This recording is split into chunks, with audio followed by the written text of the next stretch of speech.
What's going on, everyone? Welcome into a hotel edition of the Broncos Breakdown. Matthew Peterson here, breaking down the 42-15 loss in Buffalo against the Bills. Now, as you notice, this is not your usual video. Unfortunately, had to go out of town this weekend for my cousin's wedding, but at least it's not the fall yet, because fall weddings should be illegal in 48 states. Now, I was able to watch a good chunk of the game thanks to NFL Plus. So if you guys want to fill in the cracks, by all means, knock yourself out, because I did get some stares sitting in the pew and having the game on my phone on my knee while the priest was marrying my cousin. So, great wedding. Reception will be like an hour and a half. But it did give me a chance to get a quick video out for you guys. So, just want to run through a couple quick takeaways. I think probably the biggest news item that came out of this game was Michael Ojemudia's injury. Now, I'm looking right now on Twitter, and no concrete update so far. He was walked off the field.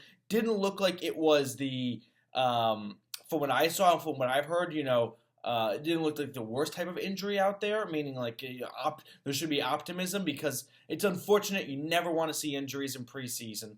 And it also feels like it's a bit of a double whammy for Ojemudia, because he didn't play all that well against the Cowboys last week, and so you wanted him to bounce back stronger this week. Another injury note, Malik Reed went down on the field as well.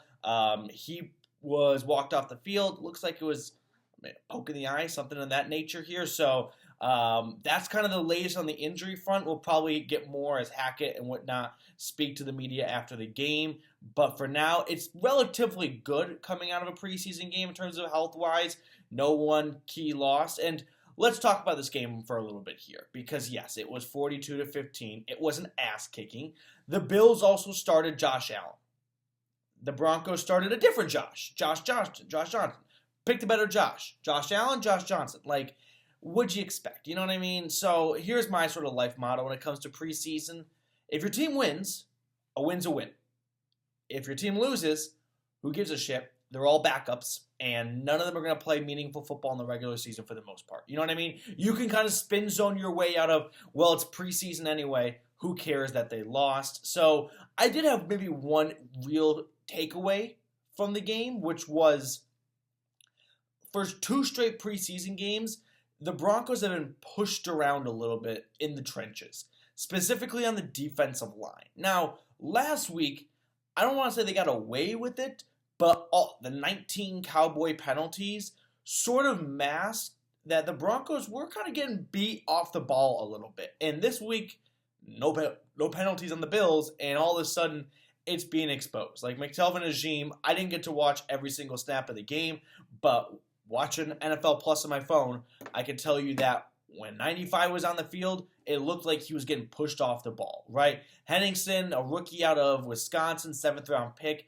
he didn't wow me. Now, that's why I'm saying don't be too concerned of the Broncos' defensive line's going to be crap again this year.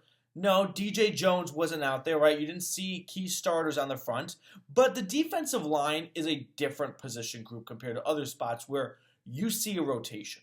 So maybe you could have a bigger draw from this game going, well, if the quarterback sucks, which Brett Rypien, we can talk about that more in just a second. If the quarterback sucks, who cares? It's not Russell Wilson, so none of this will matter, right? Same for the wide receivers. If the running game sucks, yeah, well, you have 5 backup offensive linemen. But defensive line, you do have a bit of a rotation in. So you want to have reliable guys that can come in off the bench, because what you don't want to see happen is Hackett go in the fourth quarter. Jones is gassed right now. It's 3rd and 5, but we got to keep him out there because we don't have a solid rotation for our defensive line. We do not have quality depth right there. So that's one position group I'm going to look at here. Now, I want to ask this question because we're about halfway through the video, and it won't even really be about the preseason game, because like if you lose 42-15 preseason football, all the backups are in, you move on with your Saturday, right? Here's my question. Are fall weddings acceptable? Because it's August 20th right now. This was probably the last weekend I would be able to attend a wedding. You know what I mean? Because once football gets going, no one wants to miss football on Saturday. No one wants to miss college football. And if you got to travel and you got to miss Sunday games because you got a flight going home, it's a no for me, dog, right? So are fall weddings acceptable? Y for yes, N for no. You guys know the drill.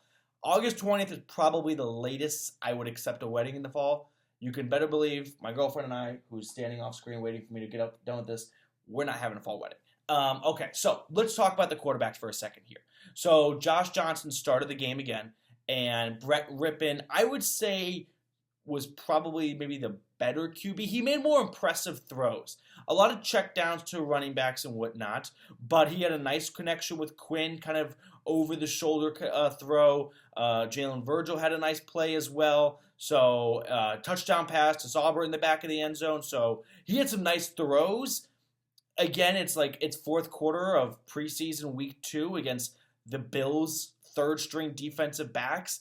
I don't know how much of a big concrete takeaway you want to have from something like that, but I think it at least is being tossed into the, it's not. It is being a bigger factor for the backup quarterback position because inevitably you never want to see it happen, but sometimes a backup QB has to go in, like last year for the Seahawks.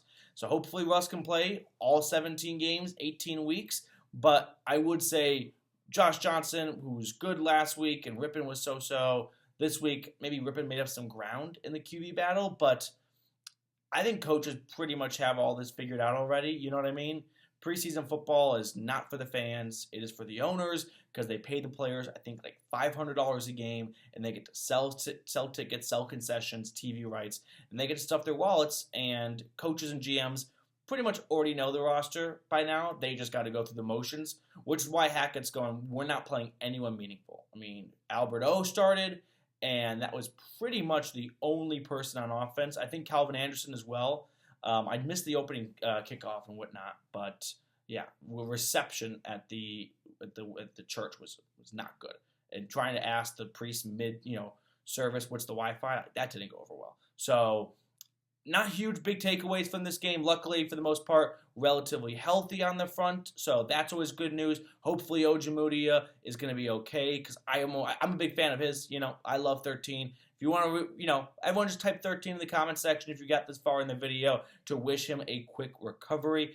But I think that's pretty much going to wrap it up for today's show. Really appreciate all of you guys for tuning in. Sorry it's not your conventional Broncos breakdown, not in the studios, unfortunately. But you better believe I ain't missing the game. So even if we're watching NFL Plus on my phone, we're going to get we're going to get a video out to you guys here because that's what we do. So if that is the kind of YouTube channel you are looking for, make sure you click on that subscribe button. As someone left in the comments, I think it was Dion? Yeah, Dion Sharp. It's free.